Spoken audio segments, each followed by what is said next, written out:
Alright, in this next video what I wanted to do is talk about the best way to set up Premiere Pro in order to do your editing and do it in an efficient way. So I'm inside of my project window here, but I just created a new project over here on the left that says tutorial. So what you're going to want to do when you import your media is, and I've already set it up in a way that has this organized before I even did my import. I've got Arial and Arial 2, which is just based on the location I was in. Arial, this regular Arial was some of my first part of my trip, and Arial 2 was the second part of the trip. So we had two legs. And then GH5 I just have in one big folder. So I'm going to select these folders and I'm just going to import all of those. Okay, so now I have these all in. The next thing I like to do is I'll create a new bin that I'm going to call my sequences. So we'll just type in sequences, and then I'll do one more that I'm going to call my effects. And that's just a way for me to kind of organize things.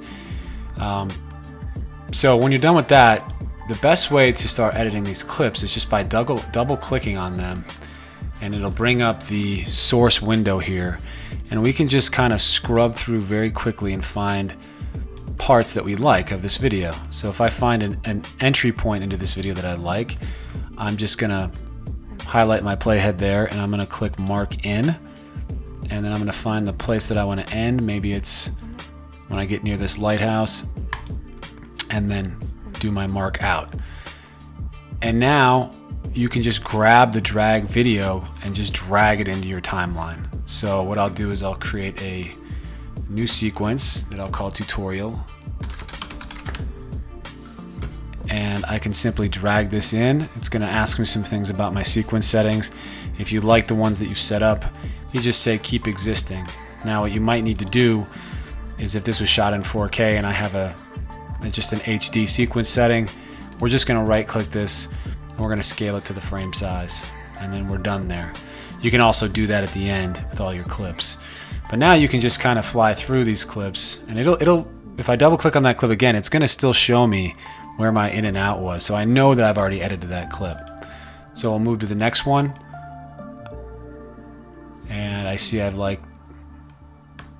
maybe I'm flying in on the guys here sitting on the deck, in and out, and again drag. And because these are drone clips, there is no audio, but you can also hover over this, it'll say drag audio as well. So you can just click that and drag that all in and be good to go. So that's just kind of the best way I've found of quickly going through and editing. Some people will just take their clips and just drag them all into the timeline and go through and use the razor tool. But we can always go back into our timeline and drag these out. You'll see I can still extend the clip. It's not relegated to the cut I made inside of my source window. So that'll help you really go through quickly and edit all of these clips. The other thing, and I did this, I accidentally had my Arial bin selected, but make sure you get your sequences in your sequences folder. So that's where I put my tutorial sequence, and the effects is where I'll put things like my adjustment layers. So if I want to do a color correction for my whole thing, if I've shot it in log, I'll click on a new adjustment layer, and that is going to be what I use to do my color grade across the clip. So I can drag this out onto all the clips I have in my timeline. We go up to color, and I could immediately just put in a LUT that I have, or I could go find LUTs if I just have a specific look that I want to bring in and import from an external site. And that's kind of nice as far as giving it a cold cinematic look. Or we can go through and do our basic correction. So in a lot of cases you're going to want to bring up kind of the shadows a little bit, and I like to bring up the whites a little bit, and then we bring down the blacks to kind of enrich the blacks throughout the scene. My exposure is pretty good because these were shot in auto. And then we can adjust the contrast a little bit too, because that was turned down as well in my log settings. Under our creative setting here, this is where we can bring in things like vibrance and saturation, which obviously you don't want to overdo it, but giving it some saturation in a place like Iceland where there's a nice smattering of greens and blues everywhere is really going to make your footage start to pop, and especially in these neighborhoods where there's lots of colored houses.